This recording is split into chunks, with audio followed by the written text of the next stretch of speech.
اگر ٹھنڈ پڑ جائے پھر ہمیں گرمی چاہیے ہے. ہم نیچر کے خلاف چلنا چاہتے ہیں. انسان نے جدید ہو کر یہ سفر کیا ہے کہ وہ خدا کے بنائے گئے انتظامات کے ساتھ لڑتا ہے, اور نتیجہ کیا نکلتا ہے؟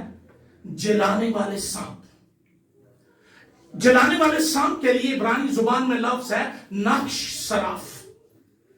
یہ سراف لفظ جو ہے یہ واحد ہے سرافین کا, فرشتے جن کا بدن آگ کی طرح تھا. خیال کیا جاتا ہے کہ ان سانپوں کا بدن آگ کی طرح تھا, اور جس کو یہ کاٹتے تھے اس کو بھی آگ لگ جاتی تھی. دنیا میں آج کروڑوں لوگوں کو خدا کی عدالت کی آگ لگی ہوئی ہے. چین نہیں ہے, اطمینان نہیں ہے, تسلی نہیں ہے. بے چین روحیں بے چینی پھیلا رہی ہیں, اور پاکستان کے سارے میڈیا چینل بے چینی پھیلا رہے ہیں. ان کو سانپوں نے کاٹ لیا, ڈپریشن پھیلا رہے ہیں, ہر طرف خوف کی فضا پھیلا رہے ہیں, اور ہر طرف یہ سانپ کاٹتے تھے. لوگوں کو گویا آگ لگی ہوئی تھی. لشکرگاہ کے اندر موت ناچ رہی تھی, موت حکمرانی کر رہی تھی. لوگ بھاگتے پھر رہے تھے کہ سانپوں سے بچ جائیں, لیکن یہ ڈھونڈ ڈھونڈ کر کاٹ رہے تھے, کیونکہ اب بچانے والا ہی ان کے خلاف ہو گیا. عقاب کے پروں پر لے جانے والے نے عدالت کا حکم صادر کر دیا, اور جب بچانے والا عدالت کرنے پہ آ جائے, انسان تیرے پاس کوئی چارہ نہیں, نہ میڈیسنز, نہ سائنس, نہ حکیم, نہ ڈاکٹر, نہ سیانے, نہ جادوگر, کوئی تجھے نہیں بچا سکتا ہے. موسیٰ خدا کے پاس گیا, خدا نے اس کو ایک بڑی عجیب بات کہی. اس نے کہا ایک بلی پر پیتل کا سانپ بنا کر لٹکا دے. اور مسیح خداوند نے یوحنا کے مطابق انجیلی بیان, حوالہ کھولیے میرے ساتھ اور اس کو پڑھیے بھی. یوحنا کے مطابق انجیلی بیان 3 باب 14 آیت پڑھ رہا ہوں. اور جس طرح موسیٰ نے سانپ کو بیابان میں اونچے پر چڑھایا, فرق یہ ہے جو زمین پر سانپ کاٹ رہے ہیں وہ موت دے رہے ہیں, جو اونچے پر چڑھایا گیا وہ زندگی دے رہا ہے. اور کلام خدا میں لکھا ہے اسی طرح ضرور ہے کہ ابن آدم بھی اونچے پر چڑھایا جائے, تاکہ جو کوئی ایمان لائے اس میں ہمیشہ کی زندگی پائے. کیونکہ خدا نے دنیا سے ایسی محبت رکھی کہ اس نے اپنا اکلوتا بیٹا بخش دیا, تاکہ جو کوئی اس پر ایمان لائے ہلاک نہ ہو بلکہ ہمیشہ کی زندگی پائے. خدا نے موسیٰ سے کہا کہ پیتل کا ایک سانپ, اور پیتل کا سانپ اس لیے تھا کہ پیتل کو ڈھالنے کے لیے, مولڈ کرنے کے لیے آگ میں سے گزارا جاتا ہے. آگ عدالت کا نشان ہے. یہ وہ سانپ ہے جو عدالت برداشت کر کے اوپر لٹکا ہوا ہے, نیچے والے عدالت برداشت کر رہے ہیں. ہر طرف موت, بے چینی, بے قراری پھیلی ہوئی ہے, اور یہ آج کے معاشرے, سوسائٹی کی تصویر ہے. آج دنیا کے لیے ایک بڑا تھریٹ کرونا وائرس جس نے چائنا کے اندر تباہی پھیلائی ہوئی ہے. کبھی کوئی ڈینگی آ جاتا ہے, کبھی کچھ آ جاتا ہے, کچھ آ جاتا ہے.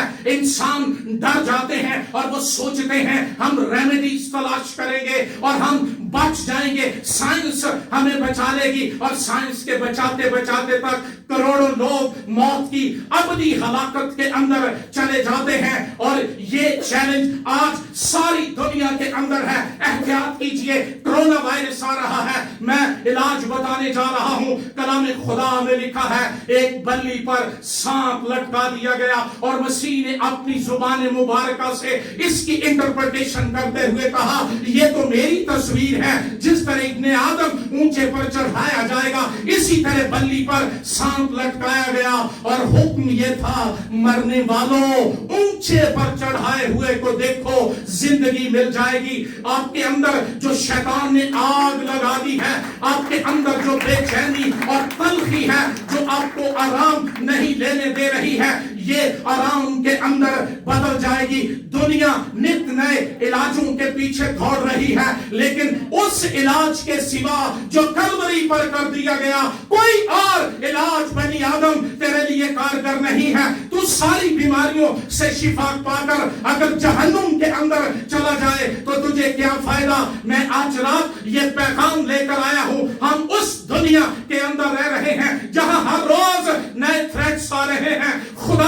کی عدالت آ رہی ہے اور ان لوگوں پر جو بائبل کی تعلیمات کو نہیں مانتے. چائنا کے لوگ بے شمار بتوں کی پرستش کرتے ہیں, ان کے بت ان کو بچا نہیں سکتے ہیں, لیکن یہوہ جس نے دعویٰ کیا کہ میں یہوہ رافع خداوند تیرا شافی ہوں, اس کے اندر آج بھی قدرت پائی جاتی ہے. اور ہر ایک جو مر رہا ہے اگر اس کے بیٹے کی صلیب پر نظر کرے تو زندگی مل جاتی ہے, سلامتی مل جاتی ہے. اگر آج رات آپ جسمانی بیماریوں میں سے کسی بیماری کے ساتھ لڑ رہے ہیں, روحانی بیماریوں میں سے کسی کے ساتھ لڑ رہے ہیں, آپ جدوجہد سے غالب نہیں آ سکتے, آپ بحث کر کے غالب نہیں آ سکتے, ایک کام کیجئے کہ جلانے والے سانپوں سے, موت سے اپنا دھیان اٹھا کر مسیح مصلوب پر لگا لیجئے اور کہہ دیجئے کہ خدا نہ کرے میں کسی چیز پر فخر کروں سوائے اپنے خداوند یسوع مسیح کی صلیب کے, کیونکہ یہ میرے مارا کے چشموں کو میٹھا کر دیتی ہے اور میری لشکرگاہوں کے اندر جہاں پر عدالتوں کے سانپ برباد کر رہے ہیں, زندگی اور مسرت کا پیغام لے کر آ جاتی ہے. اسی لیے پولس رسول کہتا ہے میں نے ارادہ کر لیا ہے کہ میں مسیح مصلوب کے سوا اور کچھ نہ جانوں گا. بڑا اسکالر آدمی تھا, بہت باتیں کر سکتا تھا, علم کی دھاک بٹھا سکتا تھا, لیکن وہ جانتا تھا انسانی باتیں ایئر کے اندر ببلنگ کی مانند ہیں, ہوا میں بلبلوں کی مانند ہیں, ختم ہو جاتی ہیں. لیکن مسیح مصلوب کی تصویر پرانے عہد میں بھی بچاتی رہی, نئے عہد میں بھی بچاتی ہے, اور یہ ہمیشہ کی زندگی کا پیغام ہے. ابن آدم اس لیے اونچے پر چڑھایا گیا تاکہ جو کوئی اس پر ایمان لائے وہ ہمیشہ کی. ہم نے یہ سوچ لیا کہ صلیب صرف قبروں پر لگانے کے لیے.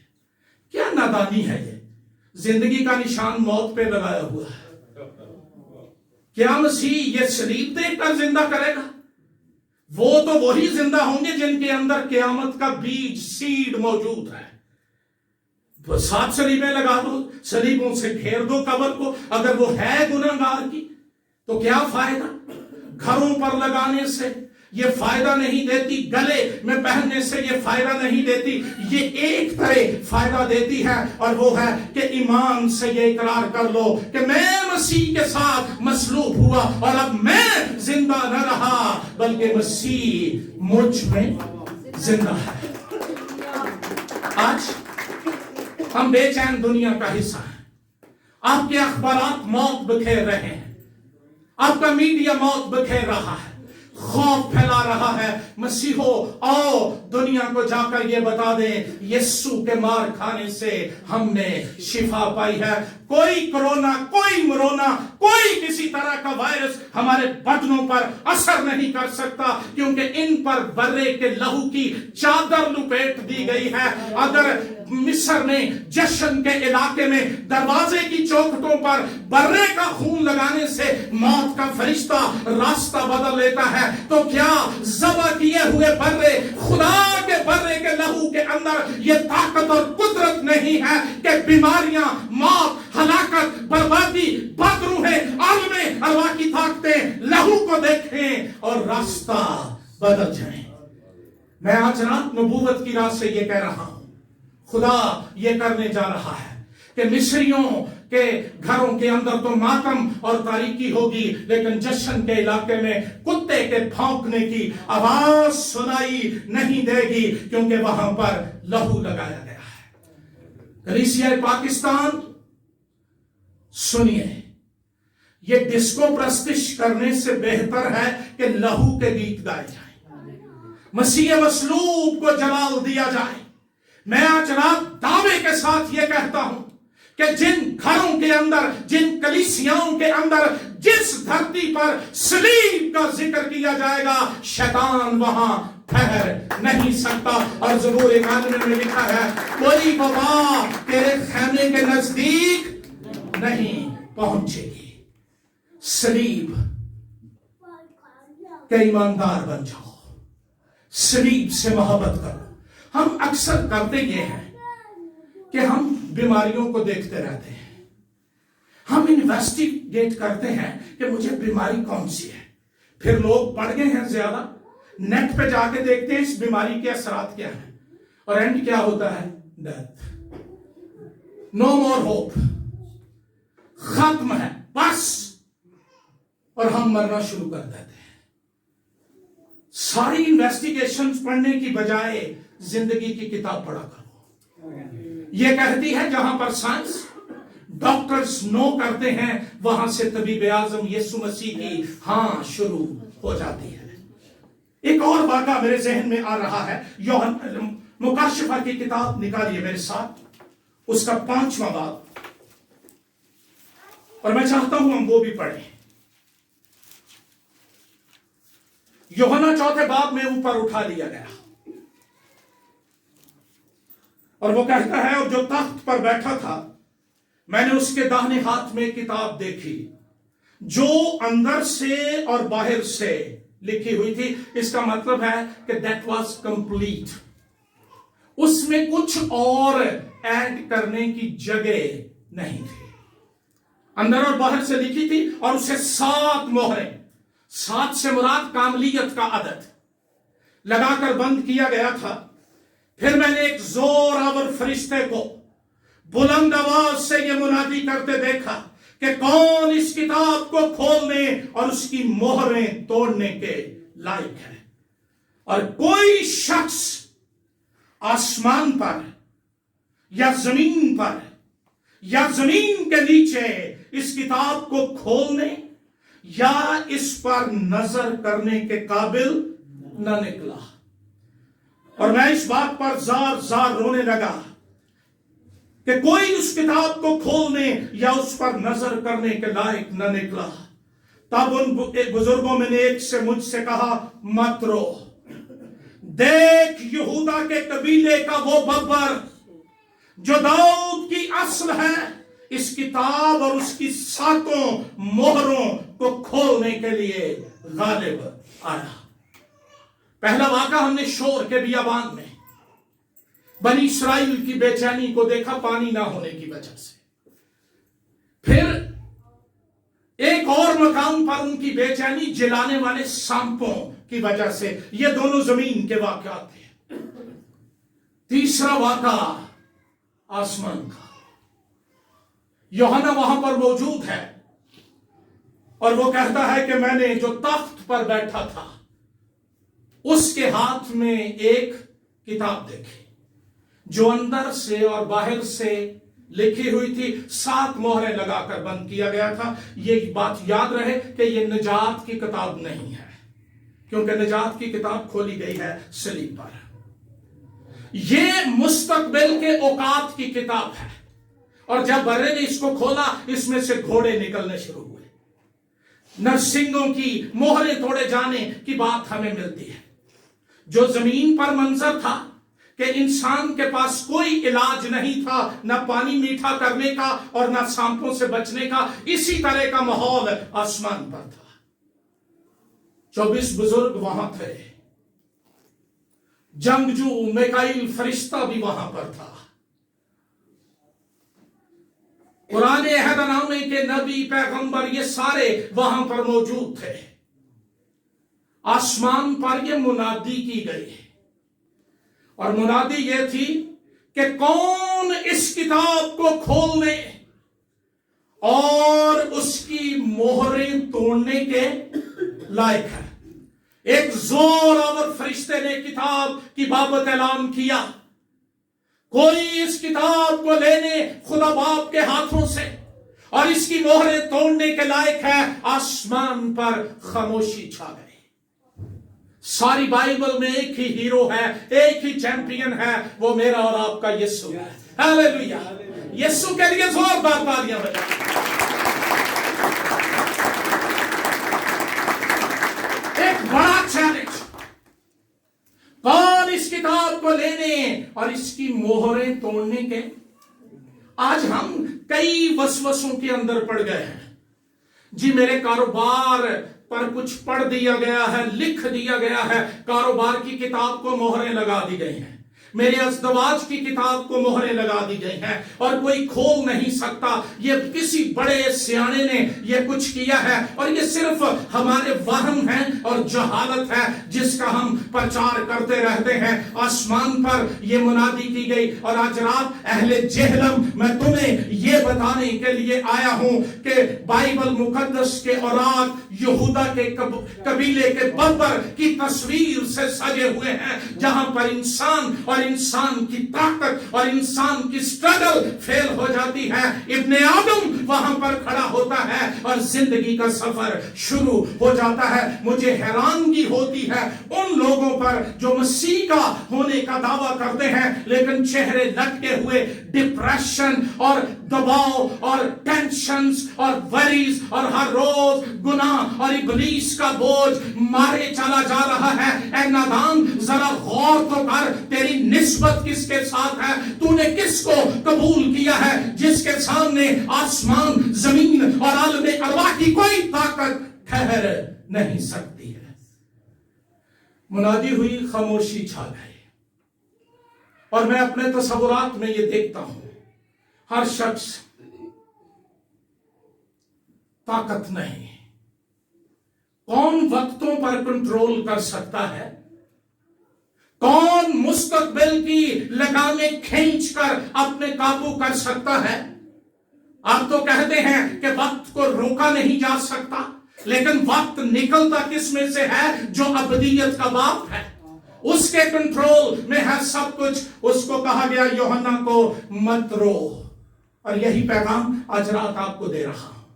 اگر آپ سوچتے ہیں میری زندگی کی کتاب بند ہو چکی ہے اور یہ کھل نہیں سکتی, میری خوشحالی کے دنوں کی کتاب بند ہو چکی ہے اور اب کھل نہیں سکتی, یہودا کے قبیلے کا ببر اس کمرے کے اندر موجود ہے کیونکہ اس نے وعدہ کیا ہے جہاں 2 یا 3 میرے نام سے جمع ہو میں ان کے بیچ میں ہوں. اور آسمان پر جو منادی ہوئی وہ آج زمین پر کرنے کے لیے خدا نے مجھے بھیجا ہے. اس نے کہا مت رو. یہودا کے قبیلے کا ببر, کبھی وہ برہ بن جاتا ہے, کبھی وہ ببر بن جاتا ہے. جب ہماری نجات کا سوال تھا وہ برہ بن گیا, جب ہماری حفاظت کا سوال ہے تو وہ ببر بن جاتا ہے. مجھے اجازت دیجئے میں گواہی آپ کے ساتھ شیئر کر سکوں. میری بڑی سے چھوٹی بیٹی اجالا, کچھ سال پہلے اس کو بخار ہوا اور وہ اس کے برین تک چلا گیا اور اس کو فٹس پڑنے شروع ہو گئے. اور یہ ایک دن میں کئی دفعہ یہ عمل دہرایا جاتا رہا. میں اس بیٹی کی وجہ سے گویا ذہنی مریض ہو گیا. میں فون بند نہیں کرتا تھا. میسج دیتے ہوئے میرا دھیان اس طرف ہوتا تھا کہیں میری بیٹی کو کچھ ہو نہ گیا ہو. ہم اس کو حمید لطیف ہاسپٹل میں لے گئے. انہوں نے کہا اس کے سر کے پیچھے خون جم گیا ہے, جب تک وہ چلے گا نہیں یہ ٹھیک نہیں ہو سکتی, یہ مفلوج ہو سکتی ہے, یہ پاگل ہو سکتی ہے. میں نے خدا سے کہا اگر یہ ہو سکتا ہے تو پھر میں تیرا خادم بھی نہیں ہوں. اگر میرے بچوں کو تحفظ نہیں ہے تو میں لوگوں کے بچوں کو کیا خوشخبری دوں جا کر. مجھے یوں لگتا تھا جس دن یہ بیٹی چلی جائے گی میں زندگی فضول میں اس زمین پر گزاروں گا. ایک رات خدا نے مجھے تسلی دی. میں نے خواب میں دیکھا کہ ایک بہت بڑا شیر ببر جس کے بال گولڈن تھے اور اس کے سر پہ سونے کا تاج تھا, وہ بیٹھا ہوا ہے اور یہ 4 بچے غار کے اندر ہیں اور وہ باہر بیٹھا ہوا ہے. وہ اندر سے مجھے دیکھنے کے ہنس رہے تھے, مجھے چھیڑ رہے تھے بچے, اور میں دور کھڑا ببر شیر کو دیکھ رہا تھا. خدا نے کہا تیرے بچے اس ببر کی حفاظت کے اندر ہیں, کوئی چیز قریب نہیں جا سکتی. جو ڈاکٹر نے دورانیہ بتایا تھا وہ کامیاب نہیں ہو سکا. میرا یسوع جیت گیا. آج میری بیٹی بالکل تندرست ہے, وہ گاتی ہے, وہ پڑھتی ہے, وہ ساری ایکٹیویٹیز کرتی ہے, نہ وہ مفلوج ہے نہ وہ پاگل ہے, اس لیے کہ یسوع مردوں میں سے جی اٹھا ہے. اور وہ یہودا کے قبیلے کا ببر ہے. وہ شیروں کی مانگ میں آ جائے زمین کے ببروں کے منہ بند کر دیتا ہے. طاقت کیا کسی بیماری کے اندر، کسی جادوگر کے اندر، کسی کرونا وائرس کے اندر، طاقت کیا کہ وہ اس کے بچوں کو آنکھ اٹھا کر دیکھے، وہ کہتا میں آنکھ نکال دوں گا۔ ہم بھاگ بھاگ کر جاتے ہیں، بیماریوں مجھے پکڑ لو، میں کمزور، میں غریب، میرے پاس کچھ نہیں، ہم اس کی حفاظت سے نکل جاتے ہیں۔ کلام کہتا ہے یہودا کے قبیلے کا ببر جو داؤد کی اصل ہے، اس کا مطلب یہ ہے کہ انسانوں کے ساتھ اس کا ایک ریلیشن ہے، تعلق ہے، وہ آسمانی ہے لیکن زمینی بھی ہے، داؤد کی اصل ہے۔ یہ نہیں لکھا کہ داؤد کی نسل ہے، اگر نسل لکھا ہوتا تو اس کا مطلب ہوتا کہ وہ داؤد میں سے ہے، لیکن اصل یہ ہے کہ اصل وہ ہے اور داؤد ہے اس میں سے ہے۔ کلام خدا کہتا ہے اس کتاب کو لینے اور اس کی مہریں کھولنے کے لائق ہے۔ اور پھر لکھا میں نے اس تخت اور چاروں جانداروں اور ان بزرگوں کے بیچ میں گویا ذبح کیا ہوا ایک برا کھڑا دیکھو۔ دعا کرو آپ کو ذبح کیے ہوئے برے کا رویا مل جائے، ذبح کیے ہوئے برے کا مکاشفہ مل جائے۔ یہ مکاشفہ خزاں کی ویرانیوں کو بہار کے شگوفوں میں بدل دیتا ہے۔ برا دیکھا، اس کے 7 سینگ اور 7 آنکھیں تھیں۔ یہ خدا کی 7 روحیں ہیں جو تمام روئے زمین پر بھیجی گئی ہیں۔ اس نے آ کر تخت پر بیٹھے ہوئے کہ دانے ہاتھ سے اس کتاب کو لے لیا۔ جب اس نے کتاب لے لی تو وہ چاروں جاندار 24 بزرگ اس برا کے سامنے گر پڑے اور ہر ایک کے ہاتھ میں بربط اور عود سے بھرے ہوئے سونے۔ یہ ان مسیحوں کے لیے چیلنج ہے جو خالی ہاتھ آتے ہیں، خالی ہاتھ چلے جاتے ہیں۔ زبور 48 میں لکھا ہے یہودا دیاں بیٹیاں خوش ہندیاں۔ میں دعا کرتا ہوں کلیسیا پاکستان میں یہ بیداری آ جائے، ہر مسیحی جب چرچ آئے اس کے ہاتھ میں بائبل ہو اور اس کا ساز ہو۔ کوئی دف بجا رہا ہے، کوئی وائلن بجا رہا ہے، یہ میں بیٹیوں کی بات کر رہا ہوں۔